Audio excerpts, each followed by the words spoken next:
Hello builders, and welcome to another time-lapse building video for the World Zoo project. A giant zoo where we are trying to fit a habitat in for every single animal in the game.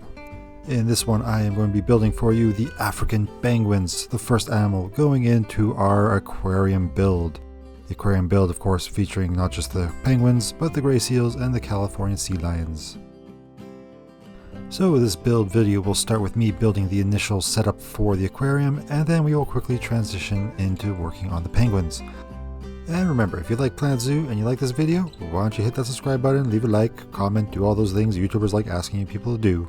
Or you can also check me out on Twitch and come say hi over there. So without further ado, let's get into the building now, shall we? Now, the aquarium design went through many iterations, me playing around with different shapes, but I knew I always wanted this aquarium to be partly underground, and I ultimately ended up settling on a, well, square. Yep, that's right, a square. Although it may also be a circle, I can never really tell. I never quite graduated past that game kids play when they're toddlers, you know, the one where you're trying to take the shapes and put them inside holes that match the same shape. I don't know, that just boggles my mind. I don't know how that works. How does one shape fit inside another shape? I don't know. Can never quite figure it out. But regardless, this is the shape that we went with, and I figured it worked best because people will walk around in a circle. Oh, walk around. I see. Now I understand. Circles are round. Anyways, enough of that complicated shape mess. I ain't no scientist. I'm a builder, and I'm good at building. So let's talk about that. Yes, I wanted to have an underground bit, or rather an underwater bit in this case, so guests could see all the animals swimming in their aquarium, and an upper ring for them to look at the animals on the outside of the exhibit. Of course, this involved me playing with the pathing far longer than you need to see in this video. Trust me when I say I've cut out a lot of footage of me messing with the pathing, trying to get into a perfect circle, trying to get everything just the right height. Oh, it was a real mess. So we'll just bypass all that, and you can just assume we'll just bypass that, and I'm just going to let you assume that I did it right in the first go. Yeah, how about that? We'll just go with that story. So now that the glass and the pathing is complete, and I have a general idea on how I want the habitats to look, we can start decorating the inside of the tunnel. We'll be using these rustic brick pieces mostly, which I've colored to match blue, just to kind of get that underwater theme. Then we'll be using the fake rocks that were added with the aquarium pack, and again, coloring them kind of a dark blue to get that underwater feel. Once I have a section of it complete, I then just copy and paste it over top of the rest of the tunnel. And for time's sake of this video, let's just skip ahead a little bit. Oh wait, we don't want to show this either. This is pretty good, tedious too. It's just me copy and pasting these pillars. Okay, one more time skip. Ah, there we go, something a little bit different. Now it's time to work on the walls. In here we are going to be, well, using the same rocks we used for the ceiling and just decorating it around the glass and parts where there is no glass, because obviously guests don't need to see in there, so we're just going to fill that with rocks. And then we're going to come back and decorate these little food stations I placed down. We didn't have a lot of room in the aquarium, but I figured guests needed to eat and also to, well, do their business after they eat, which is of course why there is a bathroom right across from the food. And I didn't want to leave these little food stalls just boring old simple food stalls with walls, so we come in and add in a little bit of decoration for them. Again, we don't need too much, as it's just a small little stop for guests, but I felt like it was enough to add a little bit of charm to it. And now let's get back to doing the rest of this area. I'm going to fast forward in a little bit, but generally what we're going to do is go around all the glass and add in these rocks and maybe a few windows here and there for little kids to enjoy the look of the penguins and the other animals. Now, I do apologize if you wanted to see me build this entire thing, but here comes one more time skip. After all, I am trying to keep these videos within 10 to 15 minutes, so let's go ahead with yet another time skip. And just like that, we are complete with the underground section of this aquarium. If you want to see how it turned out, there'll be a link down below to the full cinematic route tour on this channel, and you can take a look at it from there. But now, let's get on to one of my favorite parts of any build, the rockwork. Now, we start the rockwork off in this little penguin island in the middle of the aquarium. Now, you might be saying to yourself, hey Stone, you usually like building big habitats, and this doesn't seem quite right or in your MO, and you would be right. That's because the penguin habitat is in fact going to be separated in two. We have the middle island, which is just for penguins, no keepers allowed. and the penguins can access this island through an underwater tunnel that goes underneath the guest path.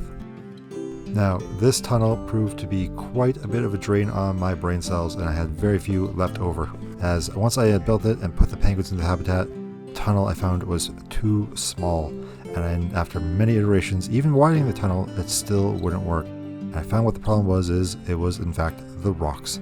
I had placed too many rocks inside of it, and for some reason it was messing with the penguins' pathing. So I had to remove all the tunnel rocks and make it just simple dirt, which overall wasn't happy with that. But I had to tell myself that guests and keepers and only really the penguins would see that tunnel, and I'm sure the penguins really didn't care. As much as I like making things all pretty with rocks, I had to suck this one up and just let it be simple dirt. Realizing that I don't want the guests falling into the water and drowning and then their families suing the zoo, that would be a lawsuit that we can't afford because this zoo is gigantic and we have too many animals to feed. So let's build a fence. For the fence, we'll be using the rustic pieces that we used underneath, but instead of coloring them blue, we're going to make them a little bit more desert color, as the penguins are going to be using a lot of the desert rocks. And then copy and paste that all the way around the rings. And because this video is still too long, you know what's going to happen? Time skip. There we go. Like that, the fence is done. Now let's finish off this middle island before we get on to the rest of the build. We're going to add in a small little tunnel that the penguins can hang out in and do some sleeping in case they don't want to swim all the way back to their main sleeping cave in the other section of their habitat. You know, just a small little penguin retreat, like a little holiday home for them. And once that's done, we will add in a few plants and then get on to the rest of the build.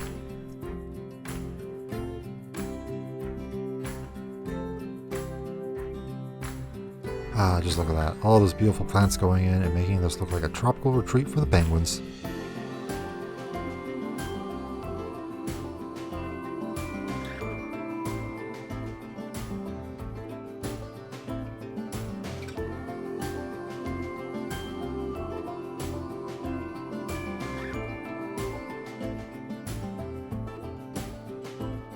Of course, we can't forget about the underwater plants. Those are just as important as the trees above. Now, with that center island complete, let's start planning out how we want this habitat to look. I want it separated into two sections, one from the exterior and one from the central ring that guests can see. The exterior viewing is going to be for the African section of the zoo that is not yet built, but we're planning for it in the future on this giant zoo. So guests will be able to see them from there as well. Now, let's get on to building this little sleeping tunnel for the penguins. After all, penguins need to sleep, and guests need to see them sleeping because sleeping animals are the cutest. Why come to the zoo if you can't see the animals sleeping? We'll be using a similar style to what we did with the fencing, and using rustic pieces, but coloring them to be a little bit more desert themed, and then adding some penguin decorations here and there throughout. And the roof was rather simple, more of the same with the rustic pieces, along with a wood beam just for a bit of decoration, and then I copy and paste that over and over. For the interior of the penguin cave, we're going to be using rocks and making a little bit of a tiered effect with some stairs so the penguins can crawl around and have fun. Hopefully they don't fall and hurt their little flippers when they fall. But if they do, we have the best vets money can buy. That is probably why this zoo is hemorrhaging money. We're spending too much money on food and vets, but it's well worth it for these cute little guys.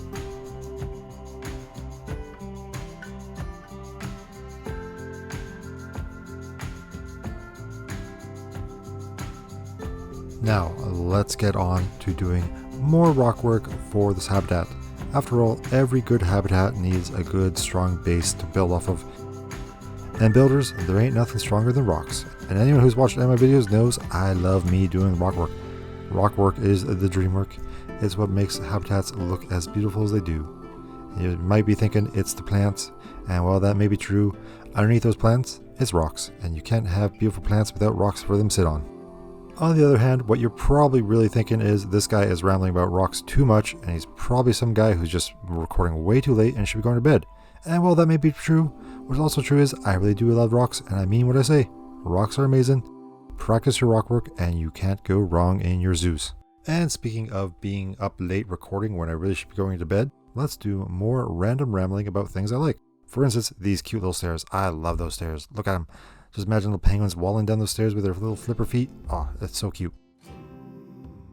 And I believe that comes to an end of my rambling and my brain power for most of this recording.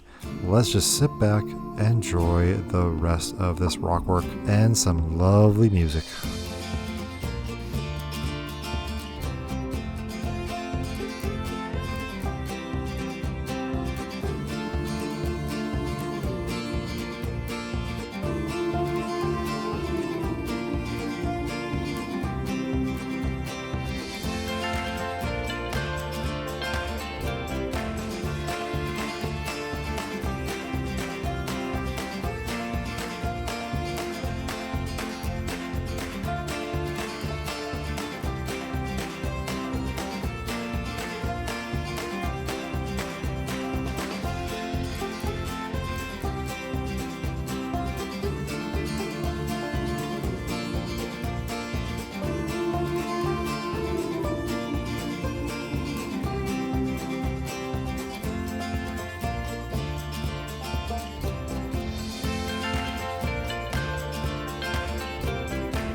Okay, I feel like most of this video has been rockwork.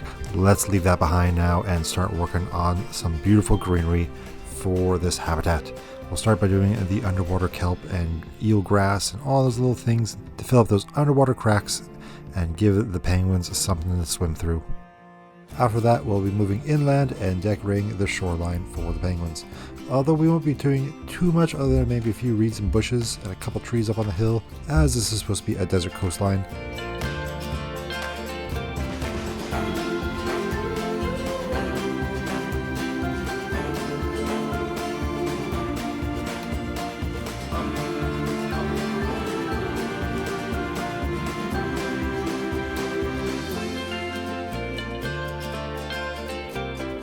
Alrighty builders, it looks like we are nearing the end of this aquarium build for our African penguins.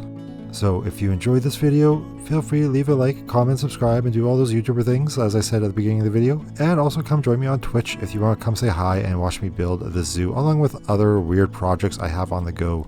Like Planet Coaster 2, which just came out, and I am having fun taking a break from habitats and trying my hand at roller coaster building. And I like to say it's turning out well, but you won't know how well until you come and take a look, or until I get around to putting some videos on this channel.